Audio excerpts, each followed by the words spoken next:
Okay, here comes Councilwoman Yolanda, so we're good to go. Just count it down.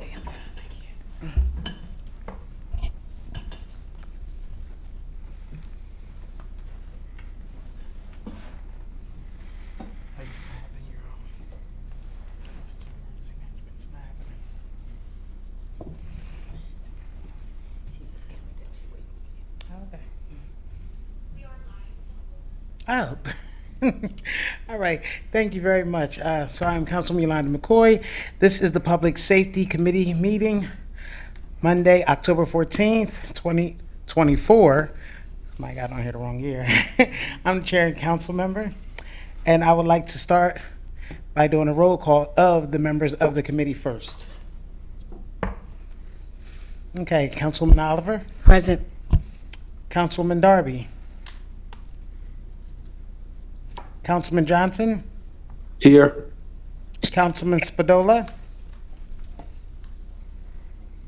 Councilman Mills, Present. and President Congo. Here. Okay, thank you. As a friendly reminder, only members of the committee should be making any motions and seconding.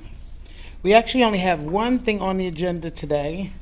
I am pleased to be able to bring this presentation to the Public Safety Committee. It's an update from the Wilmington Police Department on Partners in Care and Community Engagement Unit activities. Hi, how are you, Chief? Yes, good evening, Chairwoman McCoy, Councilwoman Oliver, Councilman Johnson, Councilman Mills, and President Congo. Here today, well, before we begin, I just want to say I want to thank the committee for allowing us the opportunity to be able to present today for the Partners in Care, which is a wonderful program, as you all hear tonight, as well as an update on the activities of the Community Engagement Unit, which have been doing wonderful work as well. All right. Chief Campbell, if you wouldn't mind allowing everyone to introduce themselves before you get started. Yes, ma'am. I'm going to start here with Communications Director David Karras. Go ahead, David. Sure. David Karras, Communications Director for the Wilmington Police Department. Thank you. Harold Bozeman, I'm the lieutenant for the Community Engagement Unit, and I manage the Partners in Care program. Janine Van Riper, Senior Social Worker in Partners in Care. All right, thank you very much. And I would like to acknowledge that Councilwoman Darby is online. Okay. Good evening, Councilwoman Darby as well. We also have two of our community engagement officers in the back. I'll let them introduce themselves if you could. Corporal Harmon with the Wilmington Police Department's Community Engagement Unit. Senior Corporal Samaja Banks, Wilmington Police Department Community Engagement Unit, assigned to the 14th District. All right, Chairwoman McCoy, would you like to start with the Partners in Care update or the Community Engagement Unit update?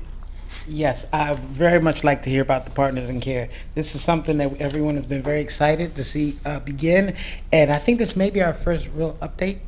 Yes. So what I have tonight to on our agenda is to have Lieutenant Harold Bozeman, who is the commander for the Partners in Care program, give an overview of the Partners in Care program, as well as Dr. Karras, and then we'll be happy to answer any questions that you may have. All right, thank you. All right, Lieutenant Bozeman.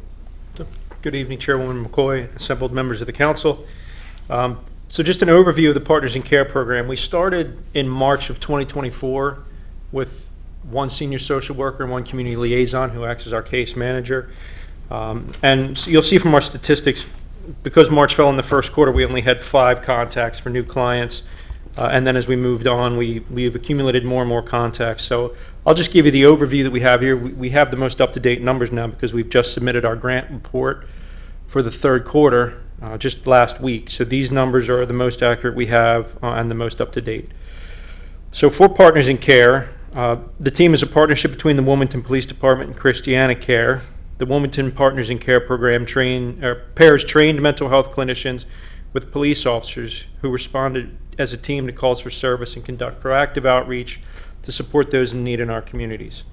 As I said, we launched in March of 2024, and currently we have 2 senior social workers who are on the road and a senior social worker who's our community liaison and case manager who works primarily in the office. We have 2 crisis intervention trained police officers who are assigned to the team full-time. And we're also able to rely on some backup from our crisis intervention team officers who are trained in the patrol division when we have gaps in coverage. So for the third quarter of 2024, we saw the continued growth of our pilot program and the expanded reach of the initiative in the community. The team has reported a 32% increase in new clients compared with the second quarter, and our case manager and clinicians have been attending community events and conducting outreach to raise awareness of our partnership.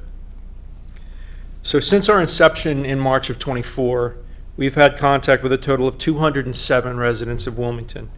That's 5 in March because we started at the end of March and we had a very short time. From April to June of 2024, we had 87 contacts. And then from July to September, we've had 115 more. So in the third quarter report, we have a total of 128 individuals who received services, including those 115 new clients that I just spoke about, and 13 clients who have been receiving ongoing and continued assistance dating back to the previous quarter. I can break that down to you by demographics. We've had 2 juveniles between the ages of 0 and 12, 9 between the ages of 13 and 17. We've had 14 clients between 18 and 24 years of age, and 68 clients between 25 and 59 years of age. For our older clients, we have 18 that were 60 years plus, and then 4 whose age weren't reported. From those numbers, 55 were males and 60 were females. The majority of our clinician and case manager contacts are generated through calls for service, either through 911 or through our non-emergency number. In addition to proactive patrols and outreach, community and police officer contacts, and referrals from the WPD Victim Services and Youth Response units. So services and referrals that we provide through our clinicians and case managers include immediate access to mental health crisis services. So that would be people who are in acute mental health crisis or in a state of distress at that moment. They go out with the CIT officers and the clinicians go out and help to de-escalate and stabilize that situation right on the scene. And then from there, we determine what sort of follow-up care is needed, and the cases are referred to either Victim Services, Youth Response, or our own case manager as the situation dictates. So we perform referrals for mental health treatment, for addiction and substance use treatment, referrals to other social service providers such as food instability, housing, education, and things like this. We provide information about emergency shelter options, and then, as I said, we make referrals to WPD Victim Services and Youth Response as the situation and circumstances dictate. So that's our third quarter report. That should bring all the statistics up to date as of last week, as far as the people we've contacted and the reasons for these contacts. Okay. All right, thank you. I would like to acknowledge Councilman Bracy is online. And I do have a question before I start asking of my colleagues. My questions are, now, when it comes to the calls, is the community beginning to recognize and understand that you're there, or are you getting the calls mostly identified through the 911 and non-emergency numbers? So I think we get a good mixture of both. We do have people that are aware of Partners in Care and aware of crisis intervention, and they will call in and say, I have someone in crisis, I have someone in substance use, and they'll request the services of Partners in Care or ask if they're available. We've also had a good number of people walk into the police station specifically to see our case manager and to avail themselves of the Partners in Care services. So the community is starting to become aware of it, both internally and through our social media outreach and our advertising campaigns. When there is a gap, when somebody calls in with a crisis that isn't knowledgeable about our programs, our call takers and our emergency communicators are pretty well versed on what should be referred to us and how quickly, whether it's something that can wait overnight for a referral to the case manager or that needs immediate care. So I think we capture most of the people we need to just through those systems, through our dispatchers being educated and informed on our policies, and the public starting to catch up with our advertising and becoming aware of our programs. I think we're capturing most of the calls that would dictate the need for our services. That's good to hear. The only other question that I had is is more so about the calls. You have 207. How many are repeated calls? You've had to go out to see the person more than once? So we've had 207 total calls since March. From April to June, 87 of those were new clients, and then from July to September, 115 of those were new clients. So as we count that, we get the 207 counts all of our new clients Oh, only.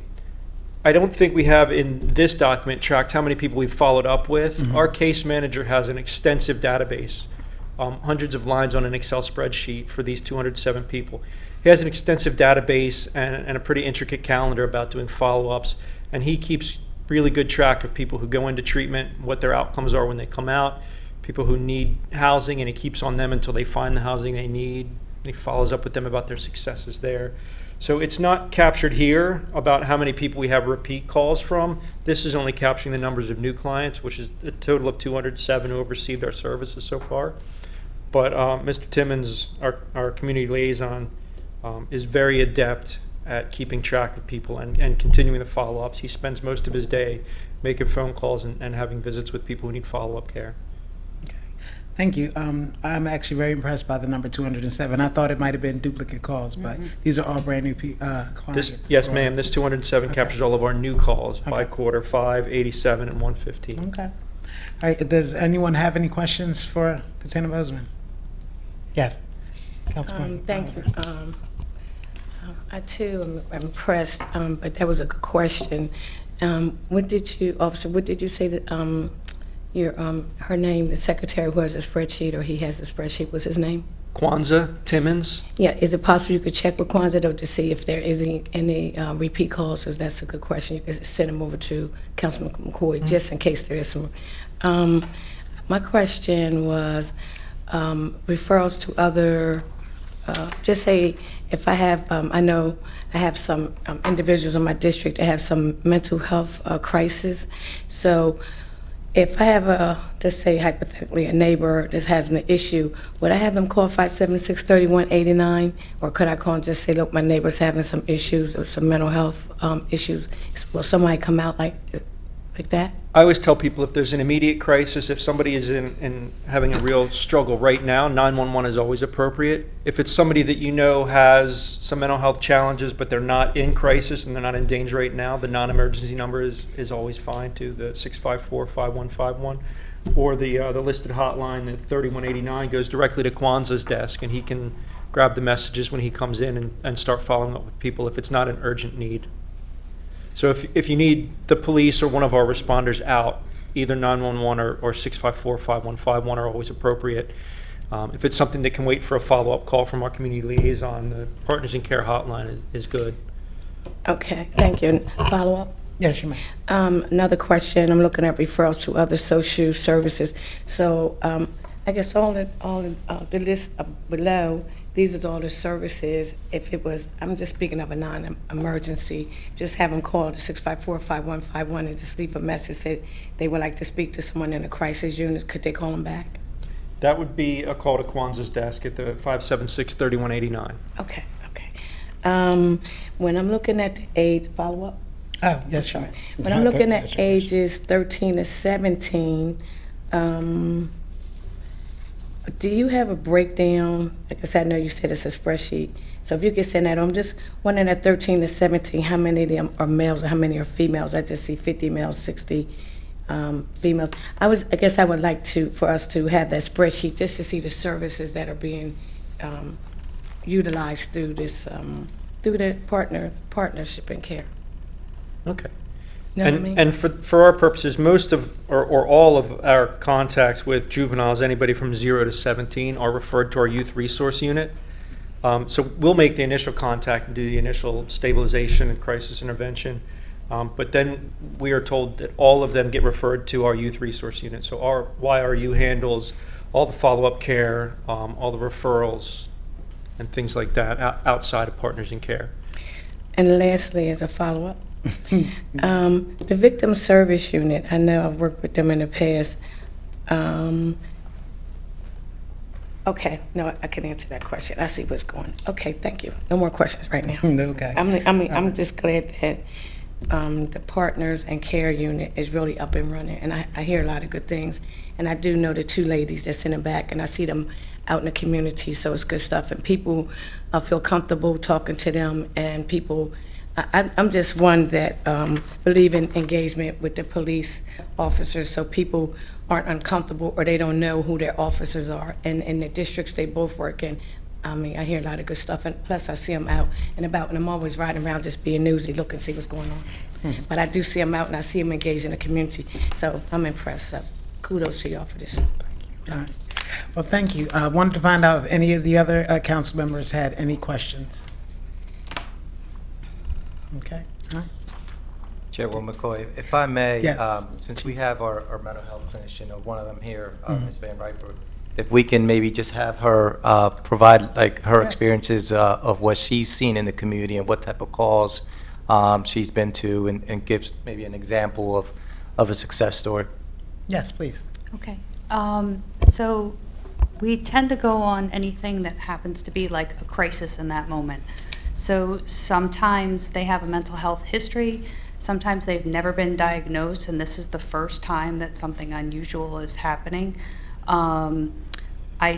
We do get calls from the community that call into Kwanzaa Timmons, and he will send me out when I get in, because I work later in the day. So a lot of times the kids or the parents, like after work, so I'm still available to go and meet with them and see if there's anything that we can provide to them. And then my partner is there early in the morning. So she can catch a lot of people before they go into work or before their day starts or whatever happens to be going on, if they just need a follow-up call. But for a successful story, sometimes it's hard to determine success. So if we've stopped someone from hurting themselves at that moment and we've gotten them help and we've been able to help them in that situation and they're willing to continue to work on themselves after that, then that's a success. And even if they, let's say it's someone who has a drug and alcohol problem and they have a mental health diagnosis and they slip up again, but they reach out for help, to me that's still a success, because now they know that we're there and we're available and we can come back. I went out to a call, woman pulled over in a parking lot with her 4-year-old kid, and she said, I just can't do it anymore. She said, he's driving me crazy, and she's like, he's kicking my seat, and she's like, I've just had enough today. She's like, I can't pay my bills. She's like, I'm waiting to go on a job interview, but I'm struggling with my child care. And I sat with her for a long time, and I set her up with a therapy appointment for when she could go. When she had guarantee, I made sure she had someone who could watch her kid, someone who could be there. The officers that I was with, they let the kid play with the lights in the car, and I have like a little go bag. I carry like fidget toys and snacks and water and sometimes stuffed animals, just stuff that sometimes you just need a little something. That goes for adults too. Sometimes we need just a little something. And at the end of the call, she said, you saved my life today. And so we were able to find out that she followed up, and that she got the care that she needed and she got the support that she needed, and she was able to go for her job interview. You asked a question about whether they're males or females. From my experience, I've seen both. Okay. A lot of times it's something going on in that situation where either the parents or the kid just can't do it anymore. I think everyone reaches a point where they just can't anymore. And a lot of times they have resources or help, and that's what we're there. We're there to talk to them in that moment. And sometimes it's the worst moment of their life. And we've stopped people from killing themselves. I think that's huge, that someone else has reached out, and we've been able to say, do you want to go get help today? We've connected them with the drug and alcohol resources that are through Newcastle County, and they've been able to get them right into treatment. It seems to be a great situation in where we have quick resources except for housing. But I think everyone knows that housing is the most difficult, and having to go through 211. But we've, like, one time somebody missed getting into the shelter by like a half an hour, and I called them and I said, they missed getting there, you know, can we bring them in? And they said, since they're coming with you, yes, we'll let them in, and they let them in. Sorry, Hal. Thank you so much for that information. It's good to actually hear a little bit more context about what's going on, you know, the stories about what's happening out there. My question, well, I do have one question. It was actually, Lieutenant Bozeman said pilot, and I put question mark. So I need to know where we are when it comes to, and how far we are when it comes to funding, and how many, like, how long do we have for the funding that we have available? So, David will have the information about the exact numbers for our funding, but my understanding is we are fully funded for this program through the last day of calendar year 2025. So they're not going anywhere for the next year and a quarter, and our hope is we'll be resecuring funding from other public sources starting then. Okay. All right. David, you I'm want- not impressed, but continue. Is there anyone else had any questions? Did you have another question? Yeah, this is a Okay. last question. I said keep that last one. I'm providing information about emergency shelter options. I know with the influx of the homeless population increasing in Wilmington, have y'all had any issues as far as finding individual shelter? So we've done quite a bit of outreach with the homeless community, and we have found shelter a number of times. Okay. The problem is, you're right, there's kind of a constriction of the availability of shelter, and there's not enough open shelter right now to accommodate everyone who we see is experiencing homelessness in Wilmington. But we do go out and do outreach. One of our community engagement officers has a couple of events a year where he calls it the help event, where he brings together housing resources and employment resources and benefits, and he brings everybody together at once, and we try to connect people with the different things that they need. So we've had success a couple of times with getting people connected with housing. We're on a couple of wait lists. We have a good relationship with NAMI Delaware, who does housing not for homeless people, but for people with mental illness. So we have a good relationship with them, and we have access to their housing when we need it. The challenge we find is the emergency, like somebody needs housing right now. Somebody is out on the street with children, or somebody's out on the street and they're, you know, in a precarious medical situation. So some of that right now housing is where the gaps are. We don't have enough access, and not just us, but the world doesn't have enough access to that urgent need, immediate housing. So Kwanzaa does a good job getting in touch with the housing partners that he knows, that he's built relationships with, but often there's a pretty substantial wait before people can actually get connected with a room or a home. Thank you, that's it. Yeah, I'm sorry, just one. I just had a quick question. Do you have to go through centralized intake as you're going through the housing piece? So I think I mean, well, the shelter piece, rather. each housing entity has their own requirements, and a lot of them do use centralized intake, but some of them we have relationships with where we can call the back office number and try to connect people that way. Most of them, if someone comes in off the street, most of them require central intake, but we've built enough relationships that we have some of the intra-office numbers, some of the backdoor numbers that we can call if we need to expedite something. We've had some successes, especially with families and getting people in where there would otherwise have been a wait. Okay. I'm sorry. Thank you. Okay. All right, so I didn't know whether or not anyone else, any of my colleagues had any questions. Before we move on to the next topic, does anyone in the public had anything to say or any questions to answer? Oh. Okay. All right, yep, Councilwoman Fields. Yes, good afternoon. Thank you. Good evening, everyone. Where are we with the lawsuit about the when it pertains to the loitering? I've mentioned this to just about everybody on that panel when it comes to the homelessness and the influx of individuals not actually being from Delaware, coming from other states to our state, being actually bused here or sent here with a ticket or whatever, and then us having to place these people in homeless shelters. So let me go back. And so where are we with that lawsuit? Is that something that you could talk about when it comes to the loitering? Yeah, Councilman Fields, I'm not certain. I don't know whether or not this is something that they want to address, but this is actually not on the agenda, and I don't know if they're prepared to answer that at this moment. Okay, thank you. Okay. All right, but they've asked the question. Kendra, if you wouldn't mind making certain that that question is forwarded so that they can give us an answer. Thank you. All right, President Congo, I saw your hand was up as well. Yes, thank you, Madam Chair. Is the operation fully staffed? Is it 24 Council President, 24? are you referring to Partners in Care? Yeah. Yes, sir. The program's fully staffed. It was designed initially to have our community liaison, who was our case manager, and 2 senior social workers and 2 crisis intervention police officers. We have all 5 of those components in place. We are fully staffed. And they're available 24/7? No, so they're available Monday through Friday, 6 a.m. to 9 p.m. And then, of course, I have crisis intervention trained police officers scheduled out, so we have their coverage 24 hours per day. We just don't have the senior social workers 24 hours a day.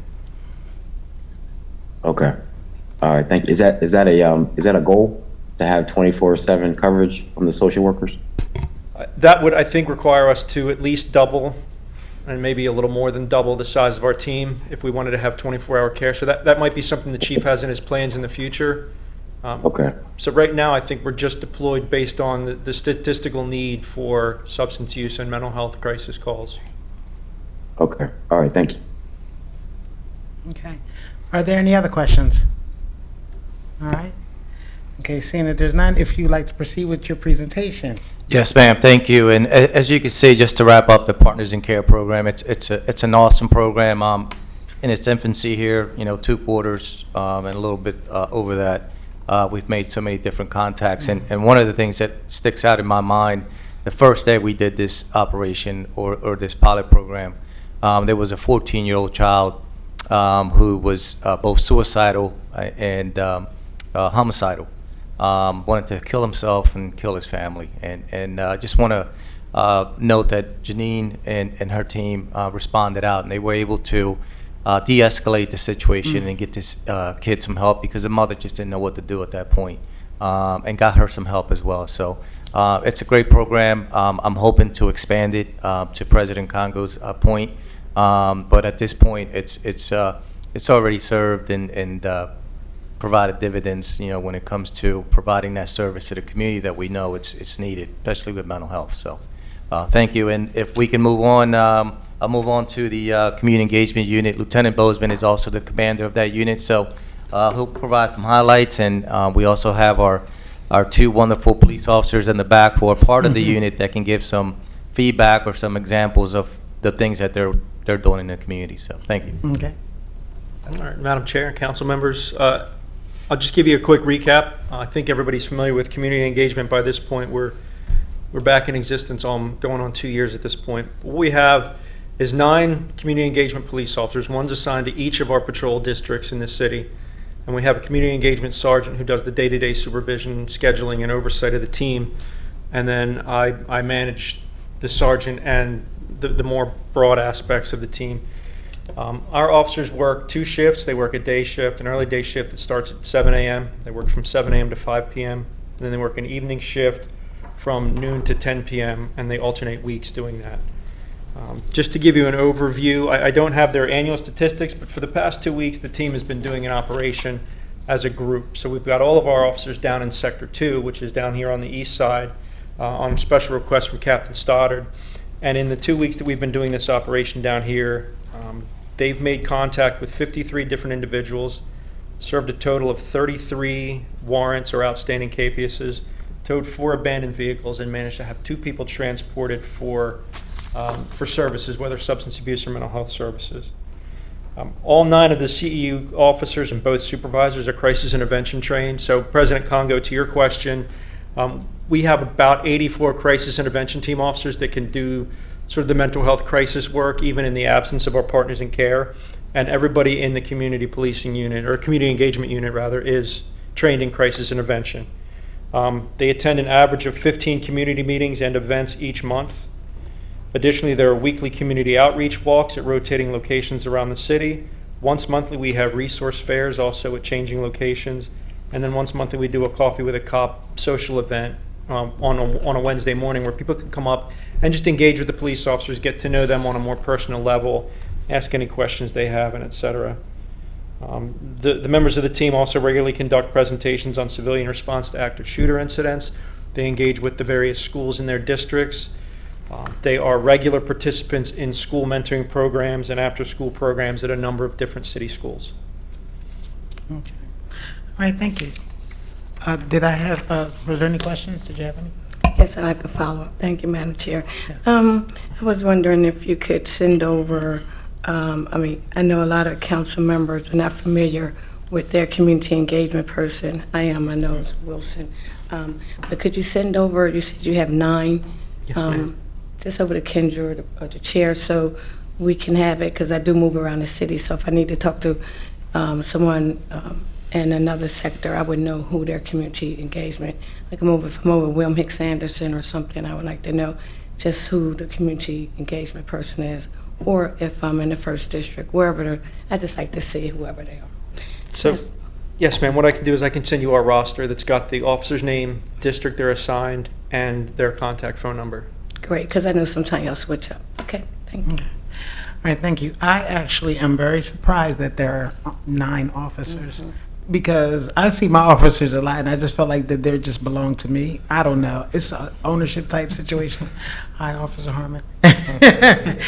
And so it feels good that the people in the neighborhood actually know who they are. They know how to get in contact with them. They are their go-to person. It actually relieves a lot of stress off of the council person because they already have a connection that I don't have to be that that third party or whatever in order to get them to where they need to be. So it does feel good. All right, I didn't know whether or not there was any other questions about our community engagement unit. Like I said, I'm really surprised it is just 9. Was the number ever higher than that? Yes, ma'am. It used to be, when there was a community policing unit, it used to be 25, I believe. It was But that was pre-campus. Yes, that was a long time ago, and I would love to expand it, but as you know, we're currently taking applications. We're about 26, 27 police officers short-staffed when it comes to our authorized strength. So if I had those full authorization, I will be able to fill a couple more police officers in there. But what I did was I provided 1 police officer for each of our 9 districts. Okay. So each district has 1 police officer that's assigned to their district, so no one's going without. All right. Yep. Thank you. All right, so I didn't know whether or not there was any other questions or anyone in the audience had questions about what Lieutenant Bozeman had shared. Okay. Dr. Karras, did you still have anything for me? I do not. No? Thank you. Well, I do know that at some point I will be rattling the cage about money. Like, tell us what we need to do, because I believe that what you worked on is a great thing. This is something I've supported from the beginning. I'm glad that you're getting the outcomes that, I'm really surprised at the outcomes, honestly, that it is caught on as fast as it has. But that just shows how much our city really needed it. So, but, yeah. I would like, is it okay if one of the officers stand to the mic and just give us one example of their story? Yeah, I want to hear your story.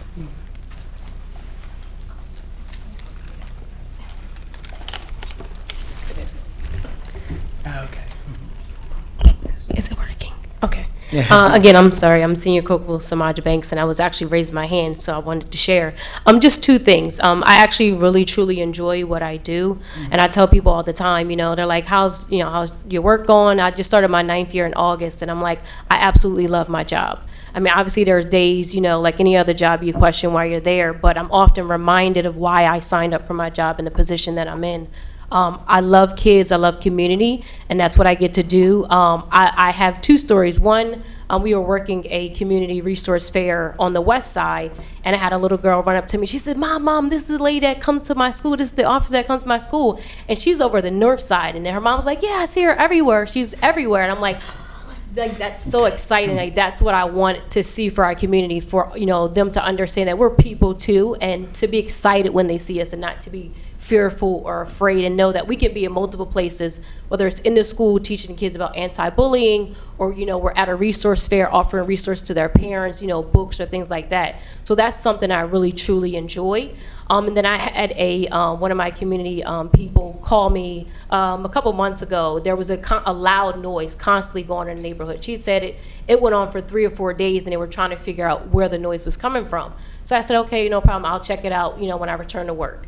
I sit in the neighborhood, and I kind of hear it, and it's loud. So I walk around to try to find where it's coming from, and it's actually a generator. And so I'm like, okay, well, clearly someone's keeping power on in their house or something with a generator. So I'm like, I'm going to try to figure out where it's coming from. I couldn't really pinpoint at the time. I went back, I talked to her, and I said, I think it's a generator. I think it's, someone powering. She's like, wow, well, I don't want to get anyone in trouble. It seems like they may need help. Or is there resources available? I said, well, let me see, what I can do. I'm going to give a little bit more attention to see if I can find out exactly where it's coming from. So I was able to, figure out what's coming from my house, and I talked to the gentleman. He's like, we've been out of power, but the landlord is using the generator to keep the power going. And I'm like, well, that's not okay. I'm like, well, who's the landlord? And he's like, well, this is his name and this is his number. So I give him a call. We have a conversation, explain to him that, this is not good for the people that you're, that are in your residence, but it's also not good for the neighborhood. And he's like, you know what? I'm on top of it. I'm going to contact Delmarva in the morning and get everything straightened out. And surely the next day I get back, the power's on, generator's gone, neighborhood is quiet. So we do a variety of things on the unit, from like dealing with kids or helping the elderly or someone in need. And to know that we have resources available is wonderful. So I truly enjoy my job. Thank you so much for that story. That landlord knew better. He had somebody with authority come and say something to him. Ma'am, if I could say that Samaya truly is a wonderful police officer. I don't know how she has time for everything, because not only does she care about her community, but she also cares about her fellow officers.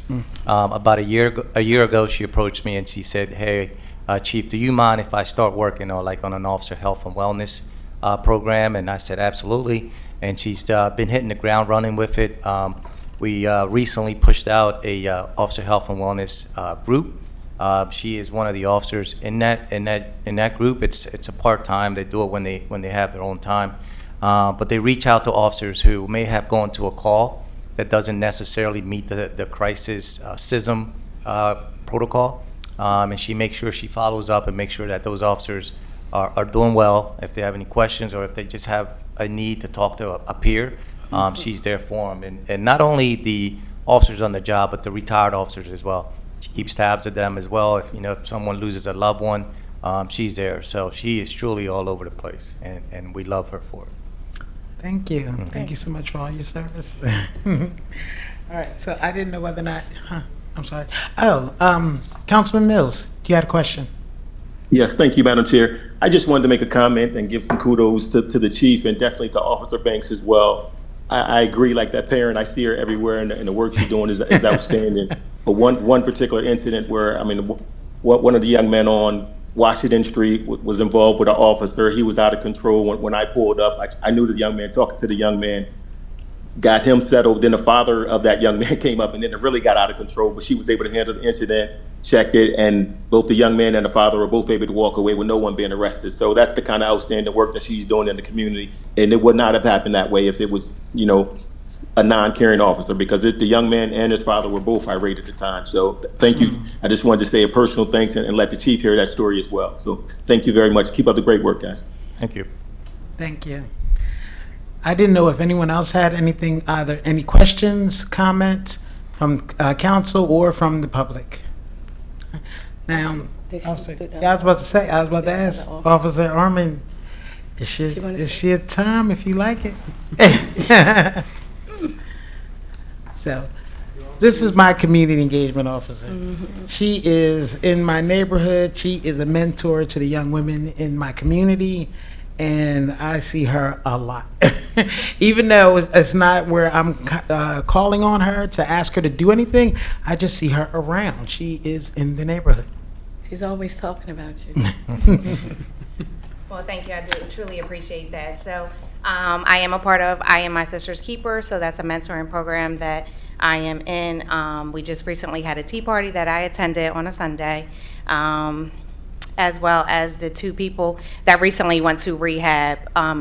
When I was out east side for the last 2 weeks, I was able to provide care to a woman that had a 6-year-old son who was autistic, and she was on substance abuse, so she needed help. She said, but I don't have anyone to watch him or care for him. And I said, well, let's work on that first. And she said, I really do want to change. I really do want to get help. And I said, that's fine. We'll work everything out for you. So I took her over to recovery in order for her to detox. And the 6-year-old went to the person she was actually staying with. And she said, but I don't have any food. So me and my team actually provided food for the family for the weekend for the little boy to be able to eat while the mother was detoxing. Once she got out of detox, she was able to go to Gardenza, and that's a mommy and me program. So she was able to have a room with her son and able to stay in and out of the area so she wouldn't go back to that substance abuse. So that was one of a recent story, as well as we was able to have someone go into detox who suffered from alcohol as well. I'd like to give kudos to you. I did hear, I did talk to one of her, I guess her cousin told me that an officer had helped her. She went, so that was you. Congratulations. Kudos to you. That's the type of service we need throughout the city. Both of y'all, all y'all do a good job. Keep up the good work. Thank you. Yeah. So before we close out, I just want to say thank you so much, because the last time we were here, we were going through our grant. Councilman Oliver, as the vice chair, she had a lot of things to state and what she would like to see in her community. I'm glad that y'all listened and actually put boots on the ground in the community to start doing some work. I have an upcoming event as well, so resource fair just happened in Kosciuszko's Park, and then they're about to do something right at that liquor store that I just despise. So I'm just glad that, you know, I'm able to have those conversations and make you aware of these are the issues in the neighborhood, and if we can just calm these issues, we can start seeing a ripple effect when it comes to how the rest of the neighborhood reacts and how they're able to be outside and okay with where they live. And that's basically, I feel like as a council person, that's all we're trying to do, is make certain we improve the quality of life for the people that we represent. So thank y'all for helping us. Thank you, ma'am. And again, if I may, I mean, the whole community engagement team is wonderful, and the leadership that runs it with Sergeant Banks and Lieutenant Bozeman. But Officer Harm is being kind of modest. You know, I found out that she was occasionally doing my sister's keeper. She comes in on Sundays on her own time and uses her own money sometimes to take these kids down to the movie theater and watch a movie. So, you know, kudos to her. She's doing a tremendous job with them as well. And you know, they love her down there in Hedgeville and Browntown. So just want to state that. So thank you. Yes, I am aware. I said they talk about you a lot as well. All right, so I will, thank you. If this presentation is complete, I'm so glad that you all came out and made us all aware about what's happening with Partners in Care.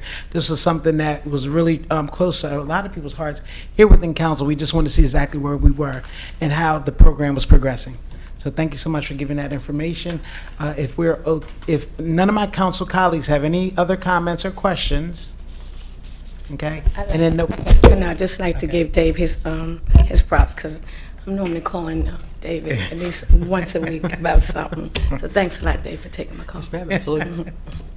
Okay, thank you. All right, Council, I'm sorry, Ms. Bassnight, you had.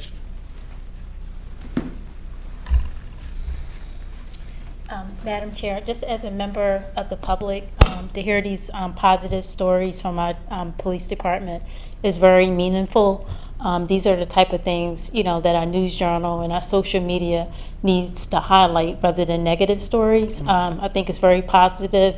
I mean, just sitting back there listening to these stories, you know, it's very meaningful. So I just wanted to state that for the record as a member of the public. Thank you so much. And you're right. We do need less of the clickbaity stuff and actually some more positive things that are happening in the area. We need balance. Okay. All right, so if that, I was about to get into the church, if all minds are clear. That's a good one. I said, so if there's nothing else that you wish to share, then we're gonna, then I just need someone to make a motion to adjourn this meeting. Motion. And if I can get a second, please? Second. All right. So we have a first and a second. Of all those in favor to adjourn the meeting, say aye. Aye. All All right. Then the meeting's adjourned, and I thank you all so much for attending And we will see you next month. I don't even have a date.